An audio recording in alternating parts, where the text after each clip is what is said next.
It's not very, or I should say, it's rare if when I speak to a new potential client, I ask them what their goal is, and it's always to grow their business.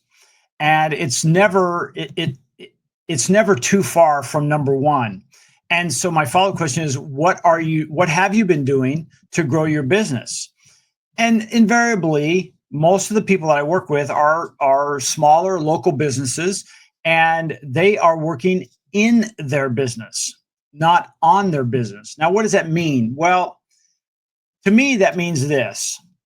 You're on a daily basis, you're involved in the day-to-day. You're running errands, you're picking up equipment, you're doing service calls, you're doing the accounting, you're writing the checks for your employees, you're answering customer service. You're involved in your business, which means you have very little time to work on your business. And it's one of those things. It's like you're constantly like that. There's an old fable of a dike holding water back that is constantly springing leaks, and you're just sticking your finger in those leaks. You're not building a new dam, or in this case, a dike that is bigger, stronger, better. So today I want to talk about, the topic is, are you working on your business or in your business? And I want to encourage you to and you can't go cold turkey. So it's not like, hey, after you listen to this, starting today, you're not going to no longer do the things you do to make your business work. But what I do want to encourage you to do is start identifying, maybe it's an hour, maybe it's one day a week that you can say, hey, I am working to grow my business. I'm working on my business instead of in my business. Let me give you an example. So a few years ago, I joined an outside group. It's called BNI. And that was my effort to say, I'm going to work on my business, building my referral partners with the other people in my group and getting other ideas and doing one-to-ones, those kind of things. That's working on my business. Another thing to do might be, hey, writing content. Maybe you love to write. No one knows more about your business probably than you do, but rarely do I come across a client who has the time to create their content, whether it's a video like this, or it's an audio podcast, or it's a written blog, or they kind of hire that stuff out, or they just don't do it at all. 9 times out of 10, they just don't do it at all. And they wonder why they're not growing. And it's because you're busy doing the busy work. Now, I don't want to discount it. We all have that. I'm a small business owner myself, and there are things I have to get done, right? There are times where I have to write an email for a client. There are times where I have to create an ad for a client. But the majority of things I've done is I've started adding staff and outsourcing that to people who love doing those things. And I'm not saying I don't like it, but there are people out there that are a lot better than I am at doing certain things. So what I'm going to encourage you to do is say, hey, can I pull myself out of my day to day so that I can work on my business? It might be going to a Chamber of Commerce, mixer. And while you're there, your goal is to meet 3 or 4 new people, get 3 or 4 new cards of people who might be a good referral partner. And if you're curious what a referral partner is, I did talk about that in one of my previous, but basically it's somebody who has your ideal customer that you want to build a relationship with, who whenever something comes up about, if you're a roofer or a plumber, it doesn't matter, that you are the person they refer to, that they're their customer. And because referrals are so much stronger than cold calling, your chance of getting business is much higher. And also the profit margins are better, because they're probably not out shopping, and they're now not to the point where they're just saying, hey, it looks like everybody's kind of the same, so the winner is the one who gives me the best price. Try to stay out of that pool of fish, because those fish are sharks, and it's very difficult to succeed. So look and say, hey, can I now put myself out in a different market that allows me to grow my business, to work on my business? I mentioned earlier that I'm a member of a BNI group. That's a great place to go. There are thousands of those across the country and across the globe. I would look at your local area and say, hey, do they have those in my area? And look them up. You can go there as a guest, and it costs you nothing. You can do it a couple times before you have to make a decision to buy, or excuse me, to become a member. But it is well worth it. My BNI group has now, far exceeded what I pay to be a member there. It's literally gold for me to be a member there because of the referrals and the business that I've gotten from there. So that's another thing. That's working on your business. When I say on, it means you're growing your business. What are you doing to make it grow? Another thing to do is, as I mentioned, is content. So one of the things I want to share with you, and this is something that's just recently started happening. I've been doing the Local Voice, this podcast now, for about 9 years. And I did it really as an outlet for me. Yes, it's working on my business, but it's also a great way for me to get to know other people. Often I'll have guests on the show, the type of people that I will invite on the show. A lot of times they're that referral partner, or possibly my referral partner. It gives me a chance to know them better, them know me, and we build up a little bit of a relationship. So if something comes across my desk that works for them, I can refer them with confidence, and vice versa. So that is something that I'm doing, because my question is hey, what actions are, and I say daily, what actions are you doing daily to help work on your business? And if you're just starting, every day may seem like overwhelming, but it could be one of those things where, here's an example. One of my clients' name is Joe, and he has a pest control company, and they hired us in January of 2025. And January of 2025. And since then, we've been doing their work. And he stood up in my BNI group and shared how, because of the content that we created for them and their reviews going up, that they got a large piece of business. This was something that he said, hey, we need to have it done. And we've been talking about, doing this now for a couple of years, but it wasn't right at that time. And I wasn't pushing anybody. It was like, let it be the right time. Well, that turned out that one piece of business nearly doubled, half again, made his company larger. It's a huge piece of business. How do they find it? Because there was a digital footprint when they started doing their reviewing, when the business started looking at hey, who out there is doing this? And because of the reviews they got and the footprint and their activity in the digital space, they won that bid. So it's kind of exciting when my customers come back and say, hey, this is because of the actions you did. That's exciting. I love that. So what actions are you taking on a daily basis to grow your business, to work on your business? One of the things that we do in BNI, and you don't have to be a BNI member to do this. I do this with LinkedIn people that I meet, people on Facebook in other businesses, people in the Chamber of Commerce. I find people who could be a great referral partner or who may know my referral partner, and I'll do a call of 1-to-1. These are generally about an hour. And in that hour, I will have that person share with me for about a half an hour, who they are, what they do, how can I help them grow their business? And then I'll spend a half an hour doing the same thing. Now we both have some invested interest in each other's success. And now when I'm out and about, all of a sudden it's made my hearing different, because all of a sudden somebody will say something like, I'll use pest control, something about, hey, what do you do about termites? And all of a sudden I'm like, wow, I just met with this guy named Joe, and he has a pest control company, and we talked about that. That's what he does. I can now speak with some level of knowledge and authority and suggest Joe's business. That's how that works. So it actually gives me a wider depth of knowledge that I can do things besides just talk about the weather or an ache and pain. I can actually say, hey, here's an idea, and this is what his business is because it's fresh in my mind, and I can tell a story about their business. People like that. It's not just a cold, well, I got their card at a function and I really didn't meet them, but yeah, they do this information. No, that's not a good working on your business.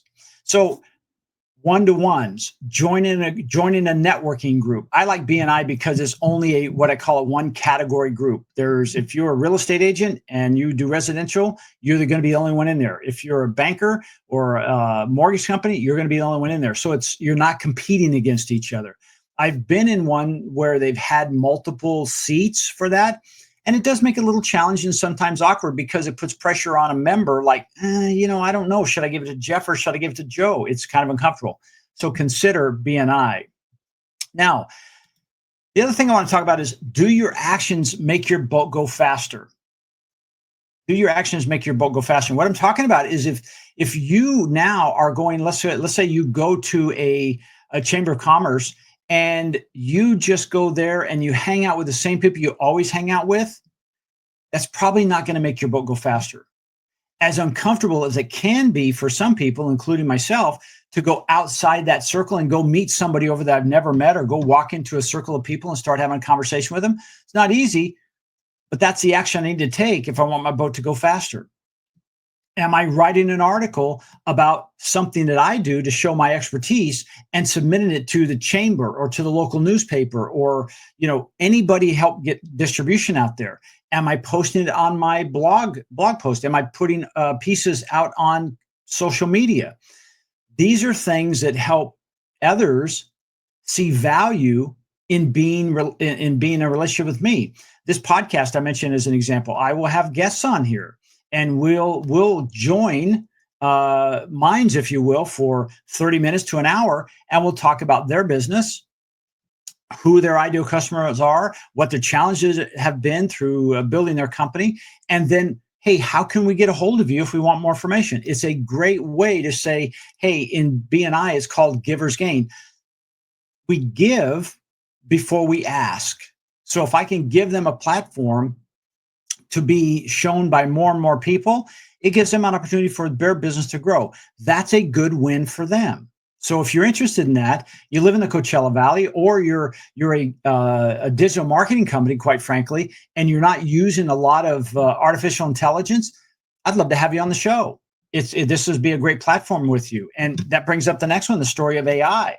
I think this is a fascinating story. About now it's been about 16 or 17 months ago, I said, hey, I want to build an automation workflow using artificial intelligence.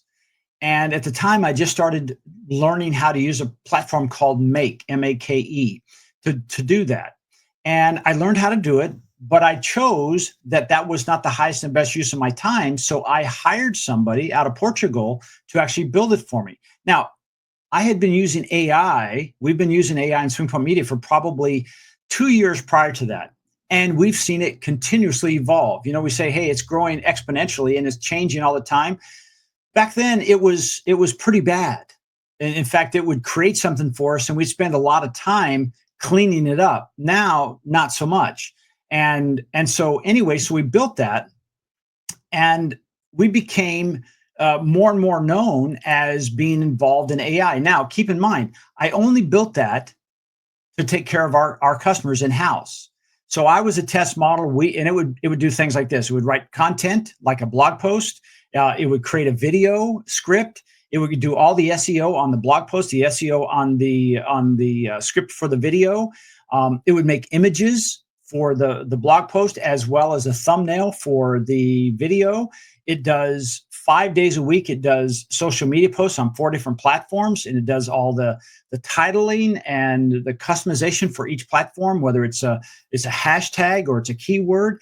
And then, of course, it even gives us an email that we can send out every week. And we use artificial intelligence to do that. Now, the one thing we don't do is we don't rely 100% on AI.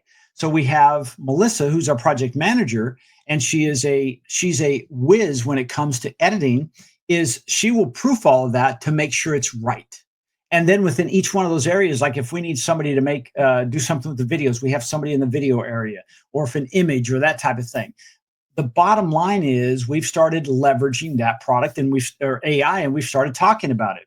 Well, what this has done is it's starting attracting more people into our world that said, hey, can you help us with this, with artificial intelligence? So, like right now, we're getting involved with voice agents. Now we've done chatbots, and you've seen them. They're down on the corner of your website, and somebody can click those, and it'll have a conversation. I will call those, last year's chatbots. The new ones we call modern. They are much more interactive. In other words, we can design them so they'll, as an example, if somebody clicks on one of yours, it can answer an array of questions based on the knowledge base. In other words, how do we give them the information? And it can have a conversation with them. But we can also say, hey, that goal of that particular chatbot is designed to convert people into making an appointment or to sign up for a free presentation or whatever it is. And we can design that from the very beginning. And it will answer the questions, but it will always be seeking an opportunity to them for take that action. It's always closing, if you will. And the cool part about it is every conversation is recorded. So we can go back and look at it and say, and it captures their information. So we know if Debbie at AOL.com has been, interacting with our bot, then we have that follow-up information. Now we can tie that into follow-up where it says, okay, if they've interacted, we want to put them in our database for emails. We can do all of that. These are the things that we started talking about and making video about. Well, what's happened in the last couple of weeks is all of a sudden people have been reaching out to us and say, hey, we see you've been in this space, and can you help us with this? Can you do this? And I just recently had a fun invite from a gentleman, and he's originally out of London. He lives here in the Coachella Valley now. And because I do AI, I was going to do a program called the AI Incubator, and he signed up for it. That it didn't work out, but he then invited me to be part of a program at the University of California, Riverside. It's UCR, and we do what we call office hours.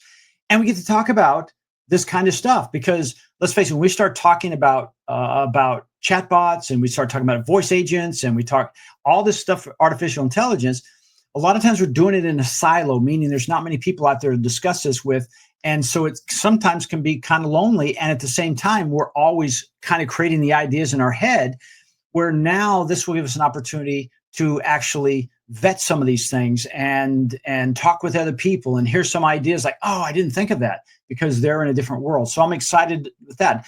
My point is, I'm working on my business, not so much in my business. And by working on my business, these new opportunities keep coming along.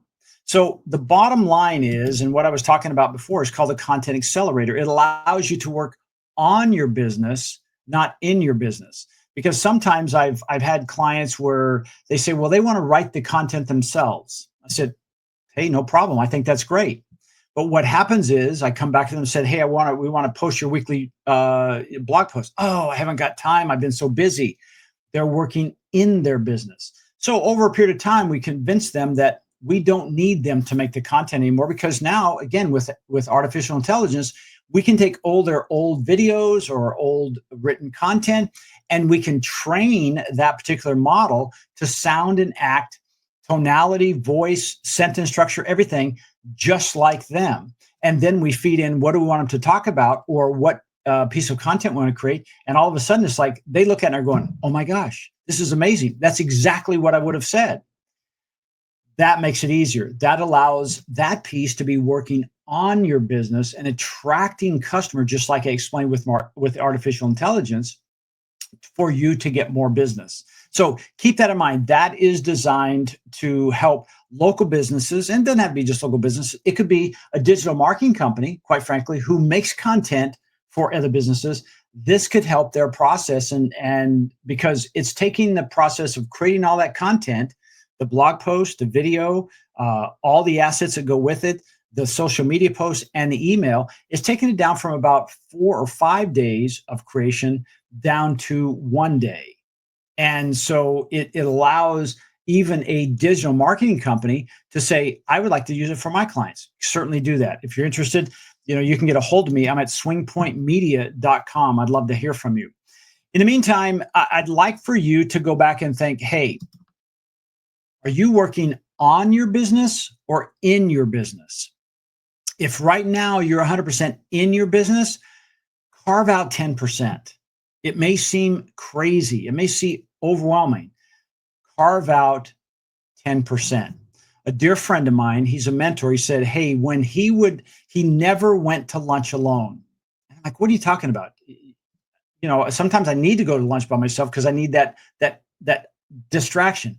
He says, no, I'd never go to lunch alone. I would take somebody out that either A, was a potential client or knew my potential clients. And he ended up being very, very successful. And so I want you to think about that.